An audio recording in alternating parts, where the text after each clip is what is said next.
आप सभी दोस्तों का मेरे प्रोग्रामिंग लेक्चर्स में हार्दिक स्वागत है। Welcome to Python series. आज हम पढ़ने वाले हैं some basic knowledge about Python. पहले बात करते हैं popular apps developed by Python. Python ने कैसे कौन से ऐप्स डाउनलोड किए, डेवलप्ड किए।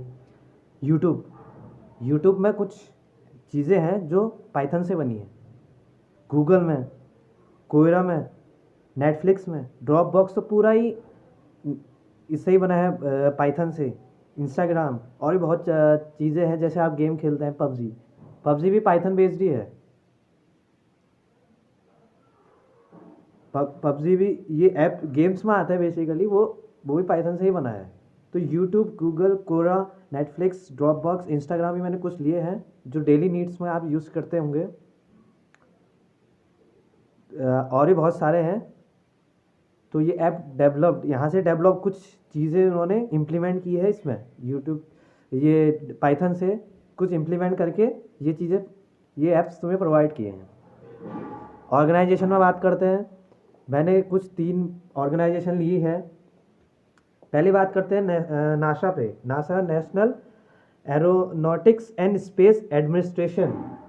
नासा पे बात करते हैं ना। नासा ने नासा ने कंस्ट्रक्ट ये सपोर्ट किया था। कॉन्ट्रैक्टर वो इंट्रोड्यूस हुआ था सॉफ्टवेयर से, क्योंकि वो चीप भी है और फास्ट भी है और राइट भी है। वो मतलब कोई भी लैंग्वेज में ये बेहतर है। माना जाता है पाइथन बहुत पॉपुलर है। कोई भी जैसे सीरीज़ में मान लीजिए कि पहले सीरीज़ में कौन सी कोडिंग लैंग्वेज आती है, तो किन्हीं तीनों, एक जावास्क्रिप्ट, जावा और पाइथन, इन तीनों बेस्ड में चलती है। तो किन्हीं भी 3 में या तो तुम्हें पाइथन एक ज़रूर मिलेगा, तुम्हें कभी पहले में मिलेगा, कभी दूसरे में, कभी तीसरे में। तो इन 3 सीरीज़ में, कोडिंग लैंग्वेजेस में, तो पाइथन ज़रूर आएगा। तो इसलिए नासा ने लिया था। और CLI सेंट्रल इंटेलिजेंस एजेंसी, इन्होंने किस काम के लिए लिया था? इन्होंने उनको ज़रूरत पड़ी a lot of sponsored hacking tools की ज़रूरत पड़ी हैक करने के लिए, किसी चीज़ को हैक करने के लिए, तो पाइथन यूज़ होती है उसके लिए। तो उन्होंने पाइथन का यूज़ किया। अब रिवोल्ट अभी करेंटली वर्क करी है, क्योंकि उन्हें डेटा साइंस और इंजीनियरिंग की ज़रूरत है बहुत, रिवोल्ट ऑर्गेनाइजेशन को चलाने के लिए। तो वो अभी काम चल रहा है उनका, फोकस की पाइथन पर वर्क कर रहे हैं अभी वो। अब गेम्स की बात करते हैं। गेम्स में देखिए सिविलाइजेशन 4 चलता है, आप खेलते होंगे। बैटलफील्ड 2, ईव ऑनलाइन और बहुत सारे हैं जो पाइथन बेस्ड चलते हैं गेम्स। पबजी, अभी पबजी की बात चली थी, पबजी गेम्स वो भी पूरा बेस पाइथन से ही चला है। अब पाइथन के बारे में थोड़ा और जान लेते हैं। पाइथन एक simple and straight forward syntax use करती है। सिंपल लैंग्वेज है, जो ह्यूमन बेस्ड लैंग्वेज है, और सिंटैक्स फॉरवर्ड बेस्ड चलती है। जैसे तुम्हें स्वैपिंग का एग्जांपल करना है, सी और C++ में तुम उससे करते थे, इतना बड़ा कोड लिख के प्रिंट ऐप स्कैन ऐप करके, मतलब कोड का बीच में मतलब फंक्शन दे के कॉल करके ऐसे करते थे। यहाँ ऐसा नहीं होगा। यहाँ डायरेक्ट A B कोई वेरिएबल ले लिए इक्वल टू BA, ये एक लाइन में कंप्लीट हो गया तुम्हारा। इतना ही लिख के तुम्हारा स्वैपिंग का प्रोग्राम हो गया है, एक लाइन में आंसर निकल गया है। देखो, अब ज़्यादा तुम प्रिंट लिखो, स्कैन करो, वो कोडिंग का मैटर है। तो Python straight forward syntax use करती है। केस सेंसिटिव मतलब ये डायरेक्ट फॉरवर्ड यूज़ कर रही है। देखो, केस सेंसिटिव है।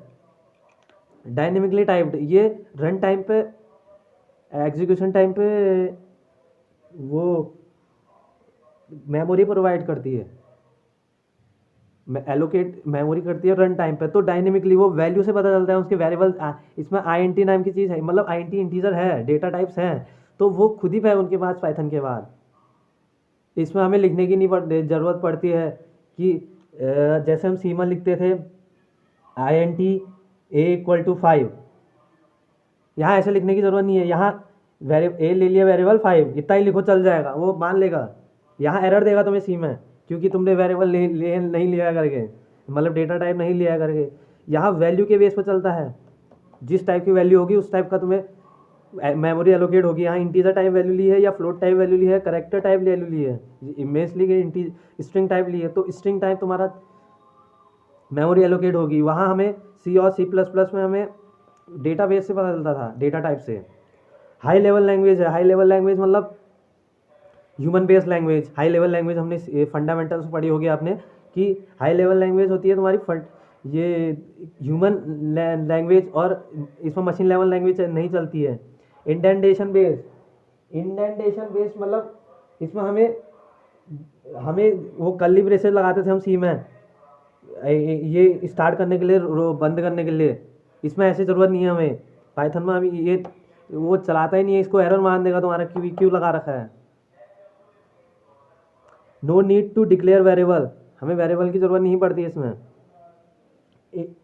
इंटरप्रीटेड लैंग्वेज, देखो इंटरप्रीटेड लैंग्वेज मतलब होता है तुम्हारा, अगर जैसे तुम्हारा तुमने कोई कोड लिखा, तुम्हारा 7 नंबर पे कोई कोड गलत हो गया, जैसे कोई वेरिएबल तुमने डिक्लेयर किया वो 2 बार डिक्लेयर कर दिया, तो या कोड गलत हो गया, कुछ सिंटैक्स एरर होगी, तो पाइथन में करता है जो पहले 6 लाइन है उसको तुम्हें आंसर दे देगा, और 7th लाइन में एरर बता देगा कि दिस सिंटैक्स गलत हो गया, कभी कुछ गलत हो गया, फंक्शन कॉल अच्छे से नहीं हो पा रहा है। तो पाइथन और C++ में पूरा ही कोड गलत मान देता था वो, एक एरर आने से। यहाँ पहले ही आंसर दे देता है, पहले 6 लाइनों का, और फिर बाद में बताता है कि 7th लाइन में तुम्हारा गलत है। ये होता है। अब बात करते हैं फीचर्स पे बात करते हैं। पहला नंबर है emphasis on code readability.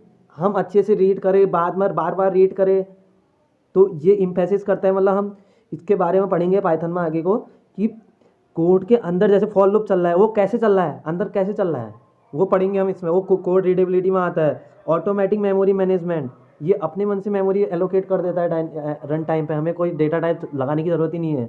Dynamically type language है, एजुकेशन पर टाइप पर चलती है। लार्ज लाइब्रेरी है, इसकी बहुत ज़्यादा लाइब्रेरी है, क्योंकि इसमें सारे कीवर्ड्स आ जाते हैं, सब आ जाते हैं, हमें लिखने की ज़रूरत नहीं पड़ती अलग से।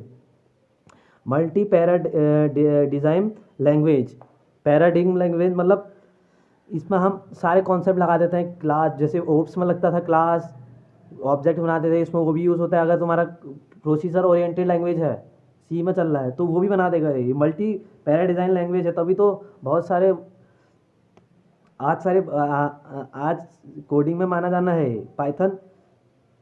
सारे कॉन्सेप्ट सब आ जा रहे हैं इसमें। कोई भी लैंग्वेज डालो, और प्रोसीजर ओरिएंटेड में चलाना है चल सकता है, ऑब्जेक्ट ओरिएंटेड में चलाना है चल सकता है, तुम वही चीज़ यूज़ कर लो उसमें। Platform independent language, platform independent है, मतलब तुम सी में करते हो, टर्बो C++ और ऑनलाइन वो होते हैं, तो इसमें कोई भी कंपाइलर से करो, इसमें इसकी ज़रूरत नहीं होती है कि ये डिक्लेयर करो वो डिक्लेयर करो। इसमें ऐसा ये डायरेक्ट चल देता है। इसमें तुमने कोड लिखा, आगे पढ़ेंगे हम एडिशन का कोड, किसी का भी कोड, तो इसमें डायरेक्ट लिखना पड़ता है कि नंबर दे दिया, उसके बाद प्रिंट सब पहले लिख दिया तुमने, सम A=B, वहाँ प्रिंट है %D ऐसे करके लिखना पड़ता था, क्लास ऑब्जेक्ट बना के करना पड़ता था। तो इसमें डायरेक्ट लिख देते हैं। तो प्लेटफॉर्म इंडिपेंडेंट है, किसी पर डिपेंडेंट नहीं है। एक होता है डिपेंड, C++ तुम्हारा क्लास और ऑब्जेक्ट पे डिपेंड है, और पाइथन किसी डिपेंड नहीं है, डिपेंडेबल नहीं है। ये मेथड पे डिपेंड करता है, बस किस चीज़ का मेथड है तुम्हारा लिखा है वही। इंटरप्रीटेड लैंग्वेज है, अभी बताया था मैंने आपको पीछे कि इंटरप्रीटेड लैंग्वेज होती है। लाइब्रेरी, अब लाइब्रेरी में बात करते हैं। इसमें बहुत सारी लाइब्रेरीज हैं, हमने कुछ ली है। GUI एक बहुत बड़ी लैंग्वेज है। वेब बहुत चीज़, आजकल बहुत चीज़ें वेब से बन रही है, वेब डेवलपमेंट चल रहा है, तो उसकी भी लाइब्रेरी है। डेटाबेस में चलता है। ऑटोमेशन, मल्टीमीडिया, आजकल बहुत फोकस चल रहा है। वेब, डेटाबेस और मल्टीमीडिया में 3 चीज़ों में बहुत फोकस चल रहा है, तो इसकी पहले से लाइब्रेरी बनी है। हमें नो नीड टू, हमें नहीं बनाने की ज़रूरत है लाइब्रेरी। और एक बढ़िया चीज़ है इसमें, हम C और C++ में n% लगाने से हम एड्रेस होल्ड कराते थे। n% लगाना पड़ता था हमें C लैंग्वेज में। पर इसमें हम खाली ID और जिस चीज़ का है वहाँ पर वेरिएबल, यहाँ पर इतना लगाने से हमारा कोड चल जाएगा। तो ये कुछ बेसिक नॉलेज है पाइथन के बारे में। आई होप आपको समझ में आया होगा। धन्यवाद।